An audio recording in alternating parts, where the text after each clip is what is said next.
Successful life जिसको ढूंढते हुए आज मारे मारे इधर उधर सरगर्दां हैं हमारे बच्चे, जिसने तुम्हें पैदा किया उससे पूछें कि सक्सेस क्या है, कामयाबी क्या है। अक्सर लोग ये समझते हैं कि एक बहुत बड़ा घर बना लेना ये कामयाबी है, या अपनी ज़िंदगी में बड़ी जायदादें बना लेना ये एक बड़ी कामयाबी है, या एक बहुत बड़ी नौकरी मिल जाए, या अच्छी बीवी मिल जाए, यही कामयाबी है। कामयाबी का जो मदार है या जो कामयाबी का मेयार है, लोगों ने अपने अपने ख़यालात से बना रखा है। हकीकत में कामयाबी वो है जिसे खुद मौला फरमाए, जिसने हमें पैदा किया वो बता दे कि कामयाबी क्या है। तो हमने जो पारा आज तिलावत करना शुरू किया, 18वां पारा, उसके शुरू में ही ये लफ्ज़ आता है, क़द अफ़लहल मुमिनून, बेशक तहक़ीक़ के ईमान वाले कामयाब हो गए। यहाँ ये नहीं फरमा रहा है रब ताला कि कामयाब होंगे, बल्कि फरमाया कामयाब हो चुके, जो ईमान लाए वो कामयाब हो चुके। कभी कभार ऐसा होता है कि तुम्हारे पास बहुत बड़ी दौलत है लेकिन तुम्हें खुद ही अंदाज़ा नहीं उस चीज़ का। तुम एक कामयाब कौम ईमान वालों की, हाँ, जो बज़ाहिर तकलीफ़ें नज़र आती हैं वो कामयाबी के लिए माने नहीं हैं। ऐसा नहीं है कि अगर तुम्हारे कपड़े पैबंद लगे हों तो तुम कामयाब आदमी नहीं हो, अगर तुम्हारा घर झोपड़ी में है तो तुम कामयाब नहीं हो, ऐसा नहीं है। मैं आपसे आज एक सवाल करता हूँ, इस दुनिया ने आज तरक्की के नाम पर साइंस और टेक्नोलॉजी को इतना फ़रोग़ दे दिया है कि न जाने हमारे वहमो गुमान में भी नहीं थी वो चीज़ें वजूद में आ चुकी हैं। आप देख रहे हैं, एक जगह से बैठकर दूसरी जगह बातचीत करना और एक दूसरे को देख लेना इतना आसान है कि हम अपने पड़ोस वाले को भी नहीं देख पाएंगे। दुनिया ने बहुत सारी चीज़ें आसान कर दी, टेक्नोलॉजी का दौर है। मैं आपसे एक सवाल करता हूँ कि वो तरक्की याफ्ता साइंस जो आसमान में उड़ने वाले मशीनें बना दिया, जिस पर तुम सफ़र कर सकते हो, इंटरनेट की दुनिया में क्या से क्या बना दिया, तुम्हारे हाथों में पूरी दुनिया लाकर घेर कर रख दिया। मैं इनसे सवाल करता हूँ, अगर तरक्की और कामयाबी इसी का नाम है तो फिर ये आज तक औरतों की बलात्कारी और इन्हें गला घोंट कर मारने वाले वाक़यात होते क्यों हैं? जब इंसान की बहुत तरक्की हो चुकी हो तो ये औरतें मारी क्यों जाती हैं, घरों में चोरियां क्यों होती हैं, एक दूसरे के कत्ल अब भी क्यों होते हैं, ये डकैत क्यों होते हैं, ये डाका जनी, लोगों को लूटना, धोखा देना, ये क्यों हो रहा है? आज भी है या नहीं है? ज़माने जिहालत में जो हो रहा था वो सब दूसरे को कत्ल करना, मारना, माल लूटना, औरतों की इज्जत लूटना, न जाने कितनी औरतें साल में इस्मत दरी की शिकार होती हैं। तुम्हें अंदाज़ा है? हज़ारों की तादाद में रोज़ औरतें इज्जत दे बैठती हैं दरिंदों के हाथ में। तो मैं पूछता हूँ, इस तरक्की याफ्ता ज़माने में अगर कामयाबी का मेयार यही है जो आज आप समझ रहे हैं, तो फिर ये सारी चीज़ें ख़त्म क्यों नहीं हुई? आज भी सोनोग्राफी के ज़रिए से मालूम करके, रिश्वत दे करके डॉक्टरों से अगर पेट में बच्ची हो तो उसे पेट में ही मार दिया जाता है। क्या ये वाक़यात नहीं हो रहे हैं? आज भी मौजूद हैं ये वाक़यात, आज भी सब चीज़ें मौजूद हैं।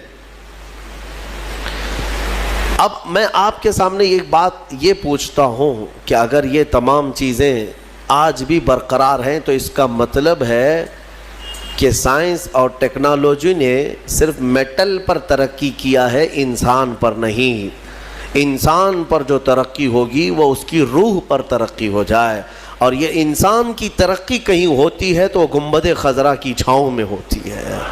हाँ, जहाँ पर ज़िंदा दफन करने वाले लोग अपनी बेटियों को फिर मेरे मुस्तफ़ा के कदमों में आते हैं तो वही औरतों की इज़्ज़त के मुहाफ़िज़ बन जाते हैं, जो कभी किसी वक्त शराब और नशे और क़िमार, जुआ, ये तमाम चीज़ों में मुलव्विस रहते, लेकिन मेरे मुस्तफ़ा करीम सल्लल्लाहु ताला अलैहि वसल्लम के कदमों में और उनकी सोहबत में आने के बाद, जिसको शायर ने क्या खूब अंदाज में अक्कासी की है, तर्जुमानी की है, एक अरब ने आदमी का बोल बाला कर दिया, खाक के ज़र्रों को हमदोशे सुरैया कर दिया, खुद न थे जो राह पे औरों के हादी बन गए, کیا نظر تھی جس نے مردوں کو مسیحا کر دیا.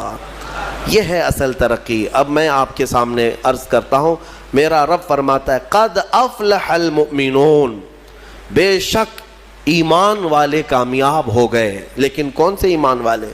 اگر آپ سوال کریں کہ بھائی ہم بھی تو ایمان والے ہیں, ہم سب ایمان والے ہیں, ہماری کامیابی کی اللہ سند دے رہا ہے, تو کیا ہم لوگ سب کامیابوں میں سے ہیں؟ تو پھر آگے کی آیتیں پڑھنی ہوں گی آپ کو. اللہ فرماتا ہے الذین هم فی صلاتہم خاشعون, وہ ایمان والے کامیاب ہیں جو اپنی نمازوں میں گڑ گڑاتے ہیں اللہ کی بارگاہ میں, ہاں خشوع کے ساتھ, دل کی حضوری کے ساتھ اپنے مولا کی عبادت کرتے ہیں, وہ ایمان والے کامیاب ہیں. اتنے ہی پہ نہیں, آگے اور آیتیں ہیں والذین هم عن اللغو معرضون, اور وہ ایمان والے کامیاب ہیں جو بے حیائی سے بہت دور نکل جاتے ہیں. کہیں اگر بے حیائی برائیاں ہیں اور تو وہاں سے کٹ جاتے ہیں, دور ہو جاتے ہیں, وہ ایمان والے کامیاب ہیں. پھر والذین هم للزکاة فاعلون, وہ ایمان والے کامیاب ہیں جو زکوٰۃ کو صحیح طریقے سے ادا کرتے ہیں. والذین هم لفروجہم حافظون, یہ آیت بہت اہمیت کی حامل ہے. مولا فرماتا ہے وہ ایمان والے کامیاب ہیں جو اپنی شرمگاہوں کی حفاظت کرتے ہیں. یہاں تک ہے, اتنی صفات جس ایمان والے کے اندر آ گئی وہ کامیاب ہے, والے کے اندر آ گئی وہ کامیاب ہے. 4 چیزیں یہاں پر بیان ہوئی ہیں, ایمان ہے, نماز ہے, بے حیائیوں سے رکنا, زکوٰۃ کا دینا, اور پھر شرمگاہوں کا حفاظت کرنا. یہ بہت اہم 4 چیزیں قرآن میں بیان کی گئی ایمان والوں کی صفات میں. یہ 4 چیزیں جس کے ساتھ آئی وہ ایمان والا بہت کامیاب ہے, بہت کامیاب ہے. اللہ تعالی ہمیں ان تمام چیزوں پر عمل کی توفیق عطا فرمائے. جی ہاں میرے پیارے عزیز دوستوں, بھائیوں اور بہنوں, جیسا کہ آپ نے ابھی ہم سے بڑے عالم, محدث اعظم, مفکر اعظم مفتی سلمان اظہری صاحب کے زبان سے بیانات کو سماعت کر لیے کہ گھر میں غریبی کیوں آتی ہے اور کس وجہ سے آتی ہے. گھر میں غریبی 21 چیزوں سے آتی ہے, جیسا کہ آپ نے ہم سے بڑے عالم, محدث اعظم, مفکر اعظم مفتی سلمان اظہری صاحب کے زبان سے بیانات کو سماعت کر لیے. تو اگر آپ اس ویڈیو کو پورا دیکھے ہوں گے تو آپ کو اچھے طریقے سے معلوم چل گیا ہوگا کہ آخر ہمارے گھر میں غریبی کیوں آتی ہے, صرف میرے گھر میں پریشانی کیوں ہوتی ہے, ہم لوگ بیماری میں کیوں پریشان ہوتے ہیں. تو مجھے تو اس ویڈیو میں کچھ بولنے کی ضرورت ہی نہیں ہے, جیسا کہ آپ نے ہم سے بڑے عالم, محدث اعظم مفتی سلمان اظہری صاحب کے زبان سے بیانات کو سماعت کر لیے. تو میں ایک چھوٹا سا عالم ہوں, تو مجھے تو اس ویڈیو میں کچھ بولنے کی ضرورت ہی نہیں ہے. اگر میں سارا بیان خود سے کرتا تو آپ میری باتوں کو یقین نہیں کرتے.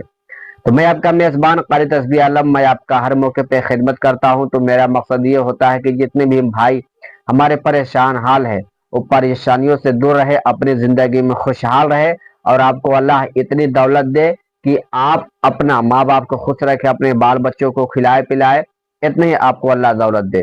تو آپ کو اچھی طریقے سے معلوم چل گیا ہوگا کہ ہمارے گھر میں غریبی کیوں آتی ہے. دوسرے بھائیوں تک ویڈیو کو شیئر کر دیں تاکہ ان کو بھی معلوم چل جائے.